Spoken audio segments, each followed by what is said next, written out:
through the system, knows ups and downs of life. And with that, I'm going to bring up my turn.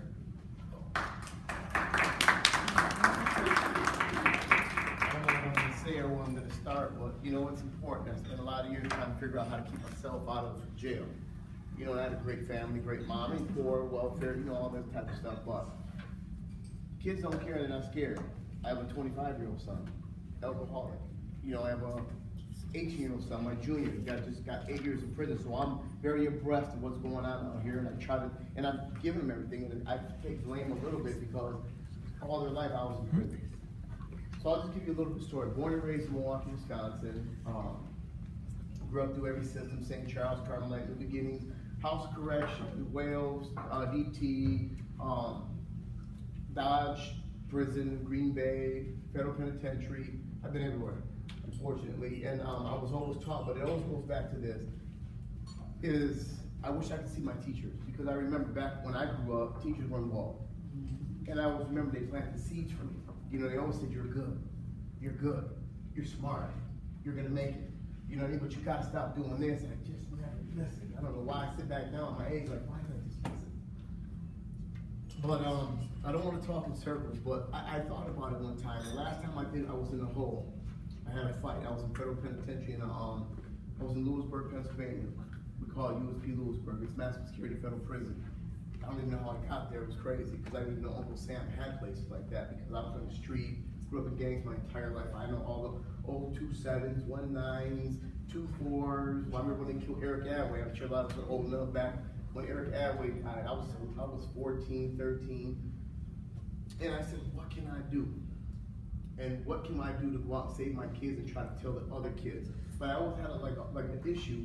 Because when I did get indicted by the feds, I was on this big Latin King case back in like 97, 98, where, you know, there was a lot of murders involved, and a lot of bad stuff happened. I wasn't involved with, thank God, because I never was really that type of person. I believed in beating up people and bullying people and stuff, but I just didn't want to kill people. I always had a sense that, you know what, God didn't give me that power. But, what do kids like? I always say, what do kids like? I tell my sons this all the time. I say, you know, let's go to Kentucky Fried Chicken, let's go to McDonald's. Let's go to the party, you know, let's get me an iPhone, give me the new Galaxy. And these are the things these kids love. And there's nothing I can do because I'm just a parent. You know, even though my kids know my story, I'm still like, oh, you don't know nothing more, you're old, you're square. Okay, fine. Well, how can I be old and square when I spent my entire life with killers and criminals? And because, you know, like I said, I was here when gangs first started. I know everybody that started a gang in the city. Guaranteed. I don't care if it was Jerry Walker. I don't care if it was Mo Modesto. I don't want to name names and disrespect people, but I know every original gang leader in the city. You know why? Because we grew up in detention in Wales in the 80s.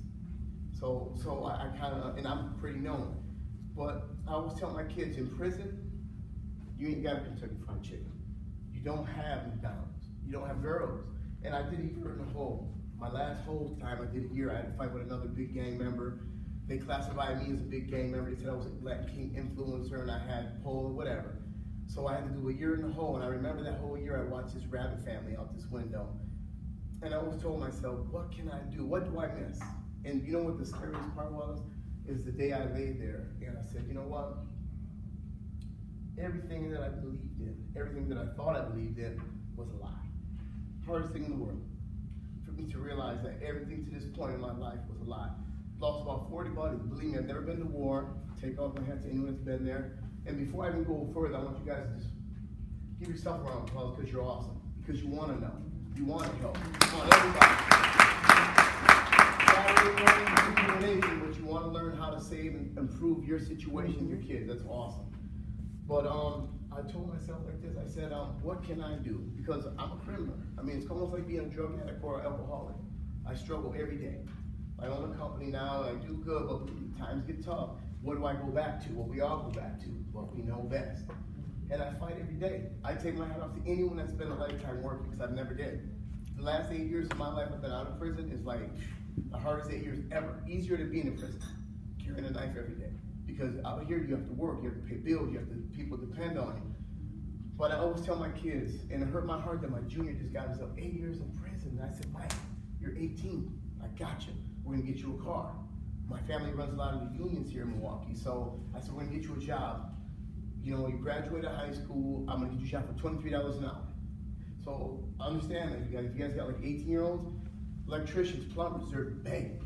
They're looking for talent. And a lot of you guys don't know probably where to go, but I used to tell them, Mike, stop hanging with those guys. My kid's not a troublemaker. And I know it sounds cliche, but I swear Mike was like quiet, square, and he got himself 8 years, and for the last year and a half, I left him alone. I haven't done nothing for him.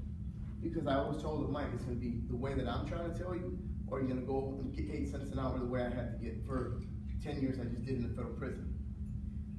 And then I used to chase him to work and chase him to work. He would never come. So then all of a sudden a cop friend of mine called me and said, your son's in big trouble. He's Mike Turner Jr., believe me. I'm not saying this to brag, because I even hate talking about my past. It hurt me so much doing it all the time.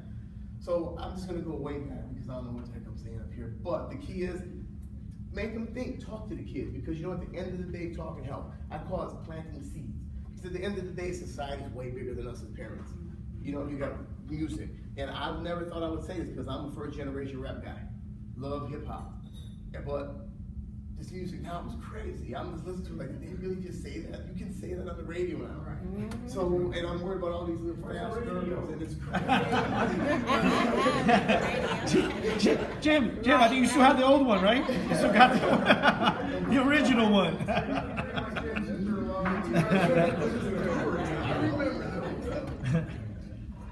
I just always tell my kids, and you know one thing I'm gonna tell you, when I was in prison, I wanted a hug so bad I didn't know what to do. And in prison, especially federal prison, it's way worse and way different than state.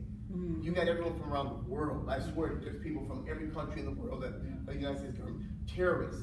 I was with guys that had, like, they were tying bombs and then blew up the Lincoln Tunnel, New York. They're all over every magazine. I'm walking around them every day, talking to them, what's up, Abu, or whatever. Two, I was around all the bomb downs. Nicky Scarfo is one of my best friends. Love the old man. You know, go Google Nicky Scarfo, very good friend of mine. I was with Lord Gino, the founder of the Latin Kings. He's been in jail since he's been 17 years old. But when I met the man, I couldn't believe this was him, because this is the guy that I was willing to give my life for. But the guy don't even swear. He's 100,000% against everything we did and what we're doing out here. It's amazing. You know, I knew Pops, which was the second in command of the GDs, that under Larry Hoover. When Larry Hoover, he's been